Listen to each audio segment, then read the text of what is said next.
Isang mapagpalang araw sa inyong lahat, Luzon, Visayas at Mindanao, saan man kayo sulok ng mundo, ay mag-ingat kayo palagi mga kabayan. Dito na naman tayo sa Pasay, Manila Bay Reclamation Project upang mag-update mga kabayan. Dito tayo sa tapat ng MUA. O siwal ng MUA mga kabayan, makita nyo yung malawak na reclamation. Ayan. Makita nyo. Ganyan nakalawak. Dito lang sa ito mga kabayan, tapat lang ng MUA to, patuloy na pinapataas mga kabayan, parang mas mataas pa dito sa siwal ng Semolobisa, yung nakatambak dito sa harap. Ayan, kung makikita niyo.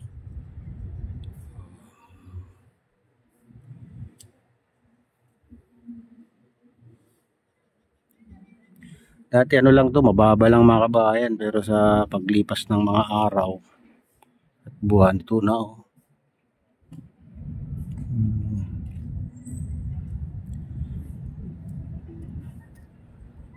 balang araw magiging ganito rin sa katulad sa MUA mga kabayan, itong nasa tapat niya.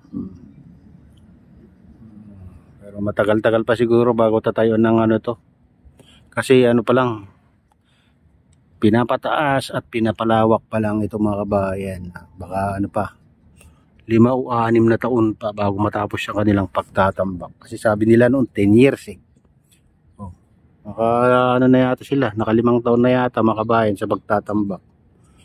Ito kasi yung pinakauling tinambakan nila dito. Itong nasa tapat ng MUA, yung SM Mall of Asia mga kabayan. Ayan.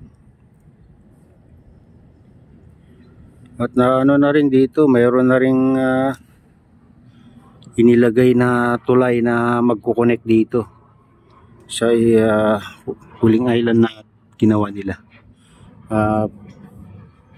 Manggagaling dyan sa mga kabayan, dyan sa pinakamalaking island, yung 360 hectares ito. Ayan mga kabayan. Yan yung 360 hectares na sinasabi nila. Ganyan kalawak yan island na yan. Makita mo lang doon mga kabayan sa kabila, yung dulo ng crane na lang sa mga Pier 15 mga kabayan. Ayan.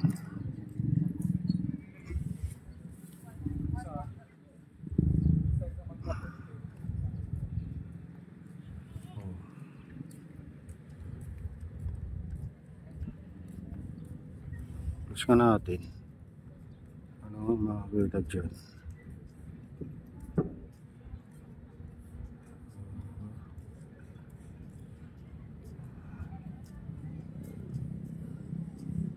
Mayroong dun, pero hindi natin alam kung ano yan, malaking puti na yun sa gitna.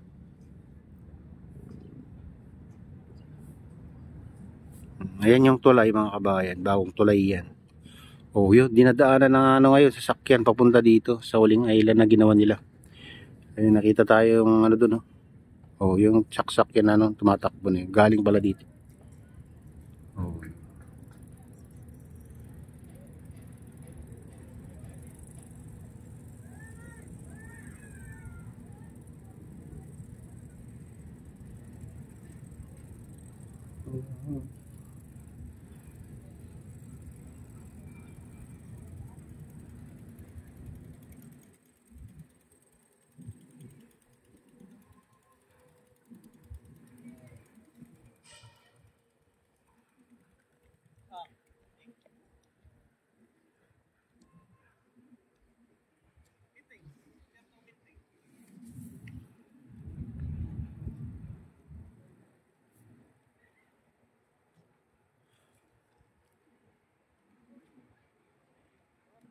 Buti ngayon mga kabayan, maganda-ganda na yung panahon, medyo nag-blue-blue na yung kalangitan.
Silipin din natin dito sa seawall ng Mauwa mga kabayan.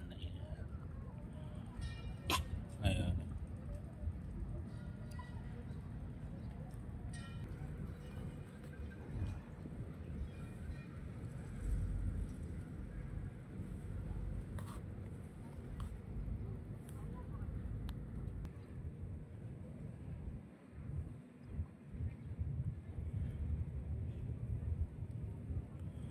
Mayroon ba lang nagtatambak doon mga kabayan, kaso nasa gitna. Tingnan natin kung makakaabot eh.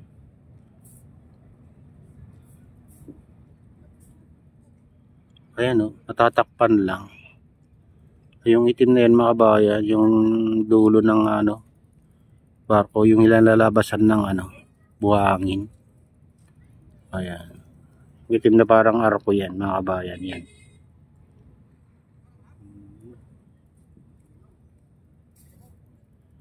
Layo. Layo na yung mga nagtatambak ngayon. Hindi natin masyadong nakikita yung mga kasi medyo natatakpan na. Una tatakpan na talaga mga kabayan. Dahil sa taas nitong buhangin na nakatambak dito sa tapat ng Muwa. Oh.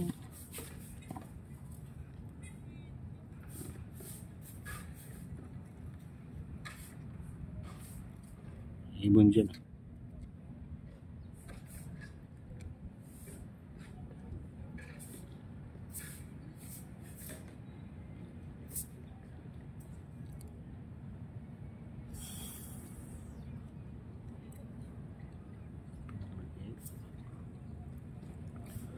Ayan mga kabayan, ito na yung latest update dito sa Pasay Manila Bay Reclamation Project. At shoutout nga pala sa lahat ng OFW, mga immigrant sa ibang bansa. Shoutout sa inyong lahat. Shoutout din sa lahat ng vlogger. Shoutout din sa lahat ng sumusuporta sa aking YouTube channel. Shoutout din sa lahat ng nagko-comment, nag-like, sa lahat subscribers, sa lahat viewers, nag-migalaw. Shoutout sa inyong lahat. Shoutout din kay Kuya Iyo, kay Adeline, kay Kuya Rick, sa aking misis. Ayan. Sa aking otol dyan sa Nalulu, Hawaii na sinestro yan. Shoutout sa inyong lahat dyan sa Nalulu, Hawaii. Shoutout din kay Kadi Official sa Gubang Baykada, sa RTP Bikers, sa Golden Bikers. May kamigalad loud share at sa inyong lahat. At palain ng Diyos at ingat kayo palagi. God bless us all. Bye.